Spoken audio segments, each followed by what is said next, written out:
Welcome to Defeat Your Cravings, hosted by Dr. Glenn Livingston, PhD. Dr. Glenn is a clinical psychologist and former multi-million-dollar consultant to the big food industry and uses his experience to help you defeat your cravings. This show will help you to focus on dramatically reducing cravings and leaving the diet mentality behind, so you can more easily and effortlessly achieve your health, fitness, and body composition goals. Please remember, no doctor-patient relationship is created via this show, and you are responsible for confirming any changes to your diet, health, or psychological routines with an appropriately licensed professional before implementing them.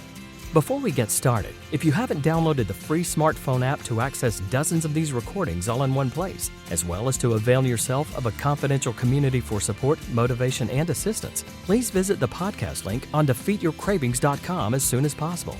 And now, here's your host, Dr. Glenn Livingston. Hey, this is the very good Dr. Glenn Livingston with defeatyourcravings.com. I'm here with a kind-hearted woman named Molly, who's agreed to let me record this session so you can benefit from her experience and strength and hope and wisdom, as well as her trials and tribulations and stumbles and falls. Right, Molly? Yep. Okay. Walk us through a little history. What was your life like with food before you found us? What happened? What have you succeeded with? What have you struggled with? And then let me know if there's any way I can help. Yeah, before I found Defeat Your Cravings, way before, I've struggled with different eating problems, I guess, pretty much my whole life, although at some points I wasn't as aware of it. Also struggled with different eating disorders too. Eventually, it kind of all just turned into binge eating. Everything I had tried before, different forms of self-help, therapy, other things I had researched, I am eternally grateful to the coaching I received from Glenn and the other coaches.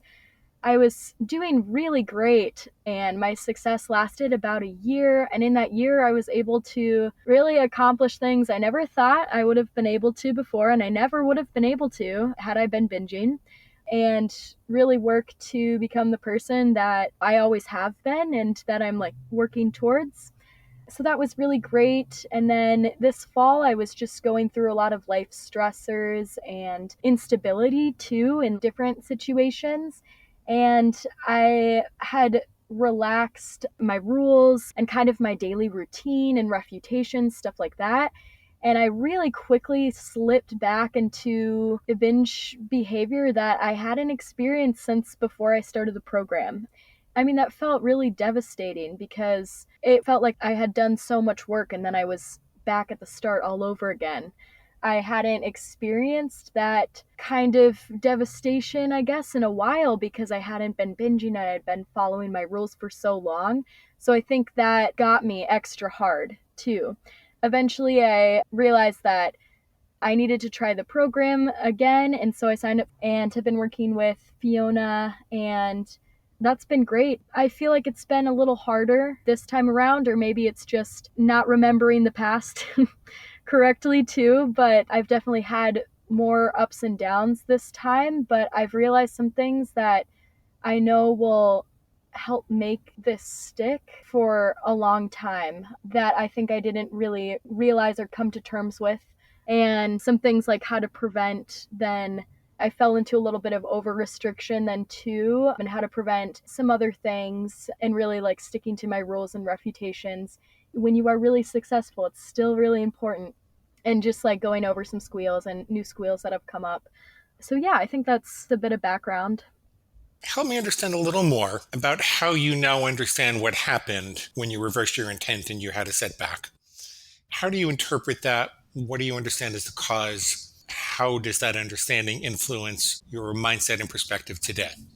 I think it was a combination of kind of stresses from different areas of my life that I hadn't really experienced in the year before. I was dealing with some more intense things. And so that combined with being a little bit more relaxed with my daily routine with Defeat Your Cravings, which is every morning journaling and going over my rules, and there's more to it, but being more relaxed on that and not completing it to a T every single day when I really needed to do it.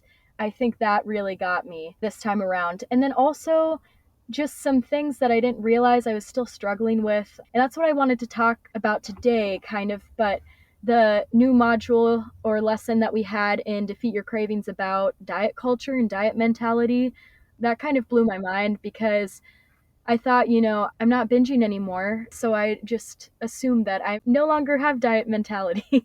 I don't participate in diet culture, but I think that still led to the setback, I guess, this fall. I'm still struggling with a mentality of perfectionism, and that can lead to additional stress and over restriction that just makes things a lot harder and makes the pig squeal a lot stronger. So I think those are some things that led to the setback. Got it. Got it. Molly, let me just try to recapitulate or restate what you're saying. It's almost like you found a set of tools and you trained to run a 5K. And the tools worked really well to run the 5K while you were using the tools. But you let them slip a little bit and you got out of shape. And then your life turned into more of a marathon than a 5K. And so you were totally overwhelmed and you just weren't prepared. You weren't in shape to handle your life at that point. Does that make sense? Yes, that's exactly it. That's an important interpretation because our inner pigs would like to say that, well, this just doesn't work. And obviously it's going to fail. It's hopeless. You got to try something else. But the truth is you had a really good set of tools. You got to run the 5K. You had the success and you let those tools slip a little bit. And then you entered a much more difficult situation. So of course you had a problem. You're identifying those stressors as external, and also you're identifying what you can do about it to make it better. And that's a much less frightening position to be in than to just feel really dazed and confused and wonder what happened and maybe there's something wrong with you.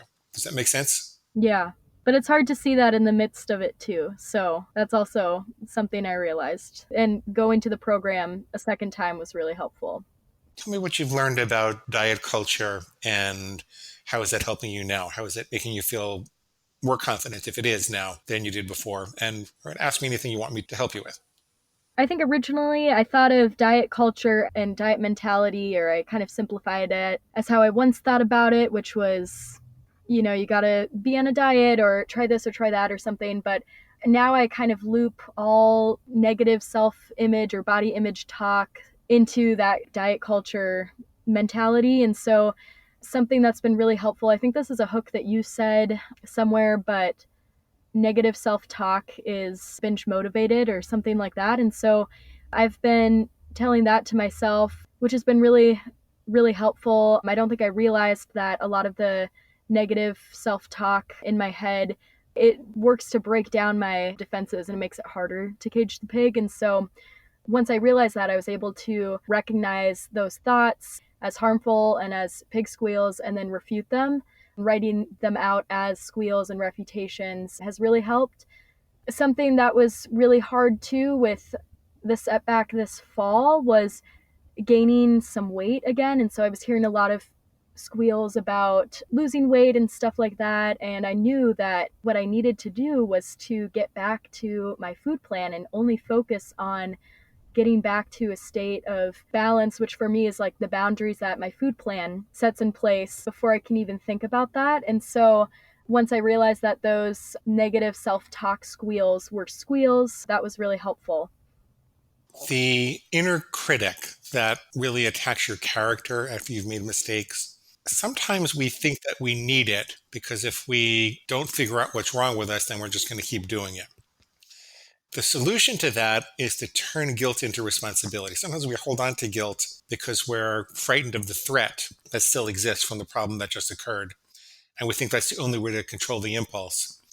But just like you said, when you can recenter yourself on your food plan, figure out what boundaries you want to follow, and take the necessary steps to move forward with that, then it's actually helpful to let go of the guilt. It's helpful because the guilt will just wear you down and make it harder to resist the next binge. Does that make sense? Yes, yeah. I realized something else too through the diet culture lesson. I just realized how entrenched in like a perfectionist mindset I still am. And a squeal that I was hearing a lot over the last year and continue to hear is that you just want to let loose. So break your rules and binge and just letting loose. And then I've realized that that's connected to the perfectionist mindset, I think. And so that makes it harder to cage the pig too. How is that connected to the perfectionist mindset? At least in my perfectionist mindset, it's kind of ingrained, be perfect at different things or, look perfect on the outside. And then I get these squeals to let loose when you're alone. No rules are like eat the way that you want and the amount that you want and like things that aren't perfect, I guess. You set the bar too high and then you feel like you need to let loose someplace. Yeah, and I think you described it also as performative actions or it feels like performative daily living is just really connected to my perfectionist mindset, and that gets tiring. Then I do want to let loose from that, and then the pig convinces me that, the way to let loose is just to binge. So performative daily living, meaning that you're trying to perform to be liked by other people, to be approved of by other people, as opposed to what you really believe is in your best interest, and that's exhausting and overwhelming, and eventually you feel like you have to let loose. Yeah. What's the solution, do you think? When you intellectually step back and evaluate that, does it mean loosening up on your level of performance targets? Does it mean telling the pig that even if you are overperforming and experiencing stress, that binging isn't the solution? If that's true, then what is the solution? Talk to me about that a little bit.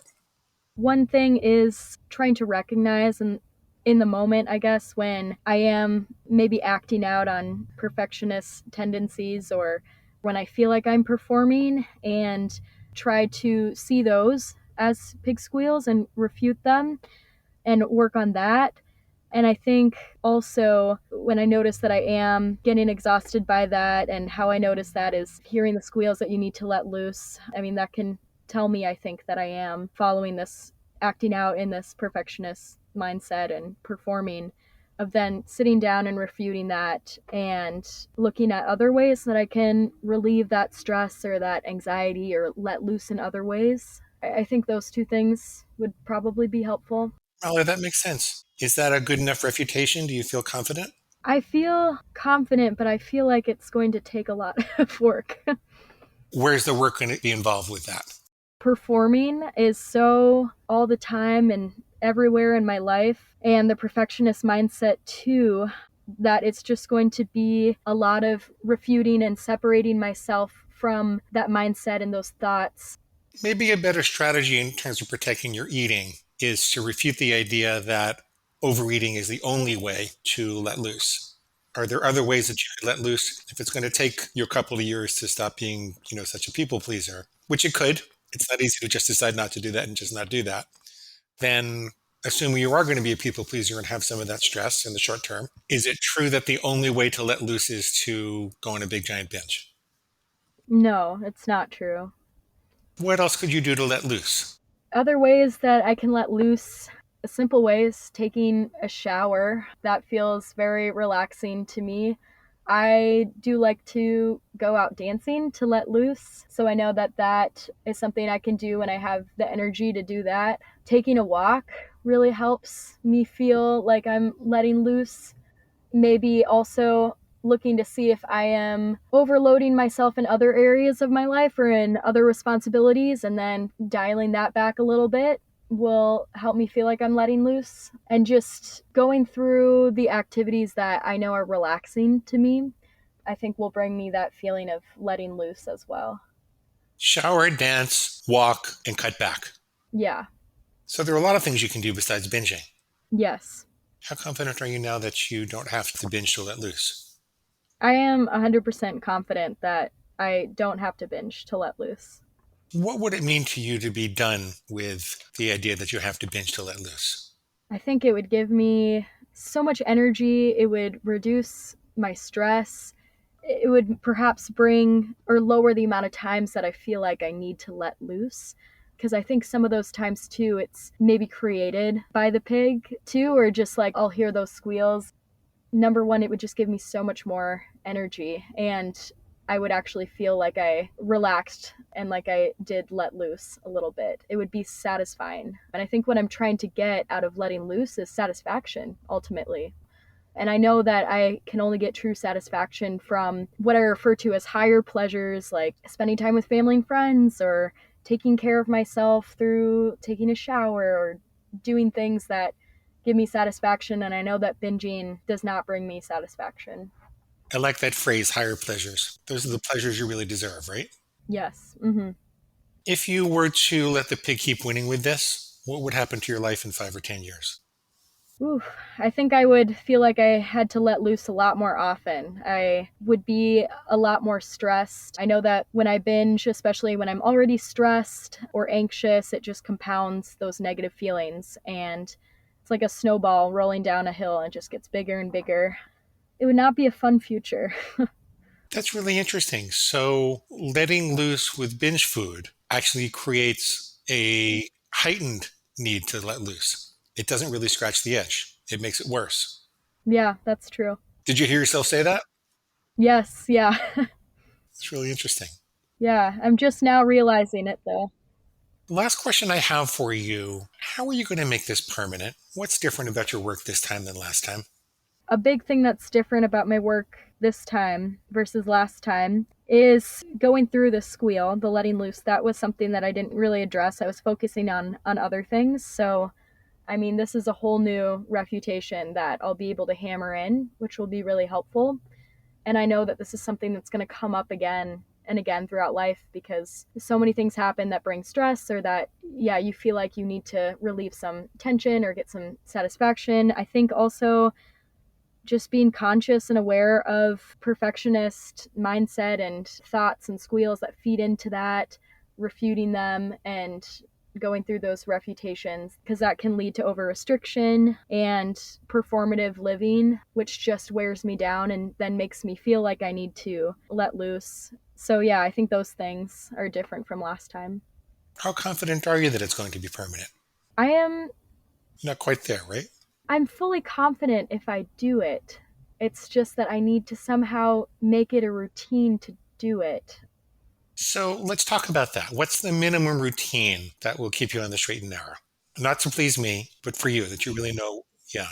I know that what helps me and what I have to do for my other rules is really just repetition throughout the day and also starting my day with that intention. So maybe I could fit it in as another sort of mantra or hook or something that I say in my morning journaling or in my pre-meal ritual. But I also don't want to overload what I already have too. I feel like what I have is at a good length. Molly, what I do the 3 R's in the morning: rules, reasons, refutations. I read my rules. I read my big why, which are my reasons for doing it. And I have a very condensed version that I can read. And then I read any refutations for any squeals that have been bothering me lately. And that always depends upon what my new goals and disciplines are. And in the morning, I read that all out loud. I take a couple of breaths. It takes me about 5 minutes. And then I feel very centered and peaceful for the day. For the afternoon and evening meals, or if I happen to have a fourth meal, I'll probably say the chant out loud, which is, the squeals and what I call my slop stopper motivations. It's be free of torturous yo-yo dieting and food obsession, to be confident in my ability to be with the woman I love, to be a tall, thin leader and walk the walk. I'll just read over that. It takes me a minute. And if I'm feeling uncentered for any reason during the day, then before I eat, I'll do the 5-minute version. But I do a 5-minute version in the morning and like a 1-minute version for the other meals of the day. That works just fine. That keeps me really centered. Yeah, I really like the 3 R's because right now every morning I read my rules, my big why, and then I've been doing the extinction curve daily journaling. Yeah, adding in any refutations for squeals that I'm anticipating or currently hearing.